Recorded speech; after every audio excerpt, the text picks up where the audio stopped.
Before we begin, find a comfortable place to settle in. Tonight, we're traveling back nearly 2,000 years to a world ruled by ancient Rome. When many people think of Rome, they picture huge stone buildings, mighty armies, busy markets, and emperors wearing fancy robes. And yes, all of those things existed. But hidden behind Rome's impressive image was something much darker. Millions of people across the Roman world lived as slaves. In fact, slavery was so common that many Romans hardly stopped to think about it. It was simply part of everyday life. Slaves cooked meals, worked farms, built roads, cleaned houses, mined precious metals, and did countless other jobs. But how did someone become a slave in the first place? Well, there wasn't just one path. There were many, and none of them were pleasant. One of the biggest sources of slaves was war. Rome loved expanding its territory. If there was a neighboring kingdom, tribe, or city-state nearby, there was always a chance that Roman soldiers would eventually show up and introduce themselves, usually with swords. As Rome conquered more land, it captured huge numbers of people. Imagine waking up one morning in a small village. Maybe you're a farmer. Maybe you're a shepherd. Maybe you're simply trying to enjoy a quiet day. Then suddenly, Roman troops arrive. The battle is lost. The town falls. And your entire life changes in a matter of hours. Men, women, and children could all be taken prisoner. Instead of being killed, many captives were kept alive because they had value. Not as citizens, not as future neighbors, but as property. To Roman commanders, prisoners of war often represented profit. The more captives they took, the more slaves could be sold. Sometimes the numbers were enormous. After major military victories, tens of thousands of people could be captured at once. Entire communities disappeared into the Roman slave system. For the Romans, this was often seen as normal. For the people being captured, it was the end of the world they knew. War wasn't the only way someone could lose their freedom. Piracy was another major source. The Mediterranean Sea connected much of the Roman world. Ships traveled constantly, carrying grain, wine, olive oil, and passengers. Unfortunately, pirates also traveled these waters. And pirates were always looking for opportunities. Some attacked ships. Others raided coastal settlements. Many kidnapped people and sold them into slavery. Imagine setting out on a routine trip across the sea. Perhaps you're visiting family or traveling for trade. Instead, your ship is attacked. A few hours later, you're tied up and heading toward a slave market. Not exactly the vacation you had planned. Piracy became such a problem that entire regions lived in fear of sudden raids. In some places, parents worried that children playing near the shore might simply disappear. And sadly, many did. Another path into slavery was debt. Life in the ancient world could be difficult. Harvests failed. Storms destroyed crops. Livestock died. A single bad year could push a family into serious trouble. Although Roman laws changed over time, poverty often left people with very few options. In desperate situations, some families sold themselves or family members into forms of servitude to survive. To modern ears, this sounds shocking. But when the choice is starvation or losing your freedom, people sometimes make impossible decisions. The ancient world rarely offered safety nets. There were no emergency relief programs, no social services, no government checks arriving in the mail, just the hard reality of survival. And then there were children born into slavery. This was perhaps the most tragic path of all. If an enslaved woman had a child, that child usually inherited her status. The baby was born a slave. Not because of anything they had done, not because they had committed a crime, but simply because of who their mother was. For many enslaved families, this created a painful cycle. A child could spend their entire life in slavery without ever knowing freedom. Some never even realized another kind of life was possible. To them, slavery was simply the world they had been born into. As Rome grew larger, slave traders became experts at supplying this constant demand for labor. Across the empire, merchants bought and sold human beings as part of regular business. To them, slaves were valuable assets. A strong farm worker might bring one price, a skilled craftsman another, An educated person who could read and write might be worth even more. This created a massive network stretching across Europe, North Africa, and the Middle East. People were moved from one end of the empire to the other. Someone captured in Britain could end up in Italy. Someone taken in Greece might find themselves working in Spain. The Roman Empire was huge, and its slave trade was equally vast. What makes this especially unsettling is how ordinary it all seemed to many Romans. Most citizens saw slavery every day. They bought goods produced by slaves. They lived in homes maintained by slaves. They walked through streets filled with enslaved workers. The system became so deeply woven into Roman society that many people barely questioned it. Of course, not every Roman approved. Some philosophers discussed kindness toward slaves. Others criticized cruelty, but very few challenged the system itself. For most Romans, slavery was simply part of how the world worked. And that belief helped keep the system alive for centuries. As we end this chapter, it's important to remember that every slave in ancient Rome had a story before slavery.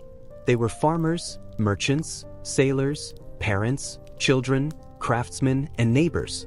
Many had homes they loved, families they cared about, dreams for the future. Then, through war, piracy, debt, birth, or simple bad luck, those lives changed forever. Their journey into slavery often began suddenly. A lost battle, a pirate attack, a failed harvest, a birth into bondage.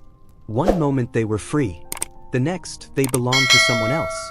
And in the next chapter, we'll follow what happened after that moment, as thousands of captives began the long and frightening journey from freedom to ownership in the vast Roman Empire. For the people who fell into Rome's slave system, the worst part was often not knowing what would happen next. One day they were living normal lives. The next day they were prisoners.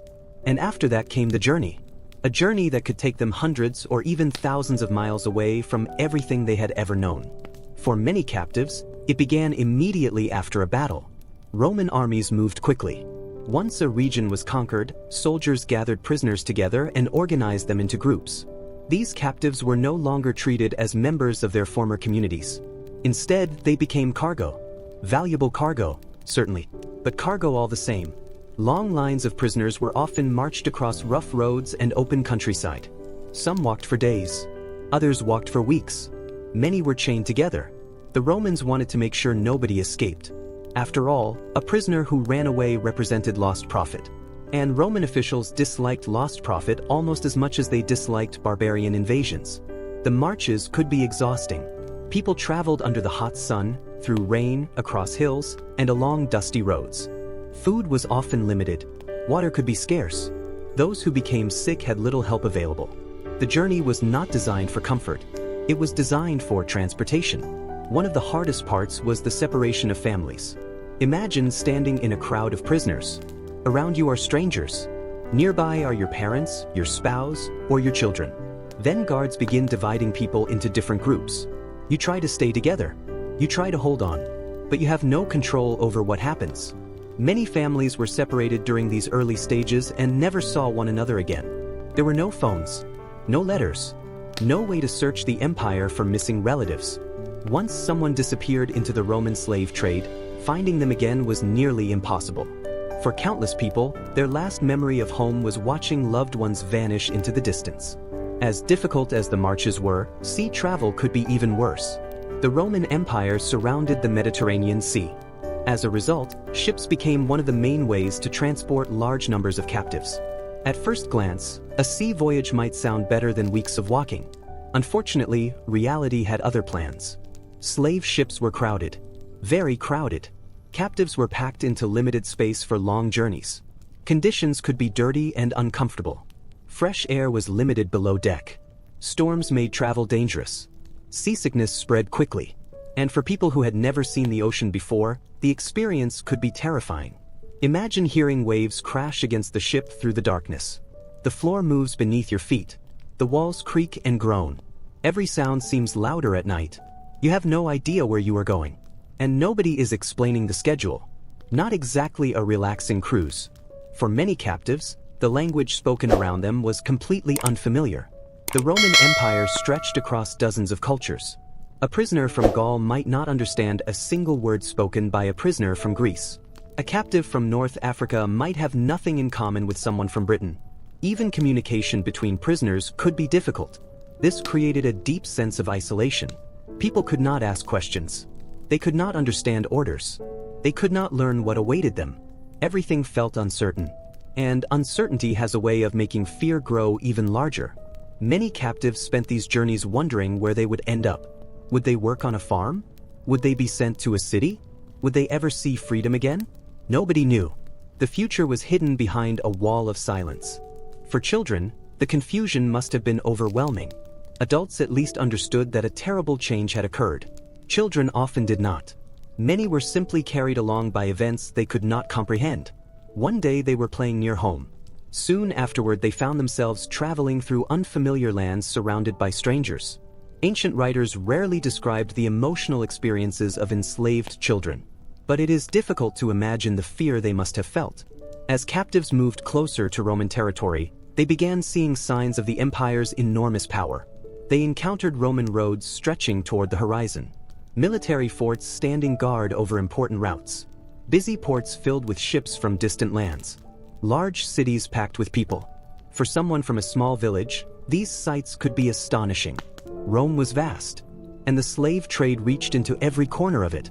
Eventually, many captives arrived at major trading centers. These places served as important hubs where human beings were bought and sold. The journey itself might be over, but a new chapter was about to begin, and it was not a happy one. At these centers, traders often examined newly arrived captives. They wanted to know age, health, physical condition, and potential skills. Could this person work in the fields? Could they serve in a wealthy household? Did they know a valuable trade? Every detail mattered because every detail affected price. To the traders, this was business. To the captives, it was another reminder that they were no longer being treated as people. Many had spent weeks or months on the road. They were exhausted, dirty, hungry, and uncertain about what would happen next. Yet the process continued. The Roman economy had an endless appetite for labor. Farm owners needed workers. Merchants needed assistants. Mine operators needed laborers. Wealthy families needed servants. Someone was always looking to buy. As a result, newly arrived captives rarely remained unsold for long. The demand was simply too great. Looking back today, it can be difficult to fully grasp the scale of the Roman slave trade. Historians estimate that millions of people lived in slavery throughout the empire. Some regions depended heavily on enslaved labor. In certain places, slaves may have made up a significant portion of the population. Their work helped support agriculture, construction, trade, mining, and countless other industries. The Roman world that many people admire today was built, in part, on the labor of those who had no choice. And for each enslaved person, that reality often began with a journey like the one we have explored tonight. A march away from home, a crowded ship, a road leading toward an unknown future, a future controlled by others. As Chapter 2 comes to an end, our travelers have finally reached the centers of trade where buyers and sellers gather. Soon they will stand in crowded markets. Soon strangers will inspect them. Soon their value will be measured in coins. And in the next chapter, we will step inside the slave markets of ancient Rome, where human lives were bought and sold every single day.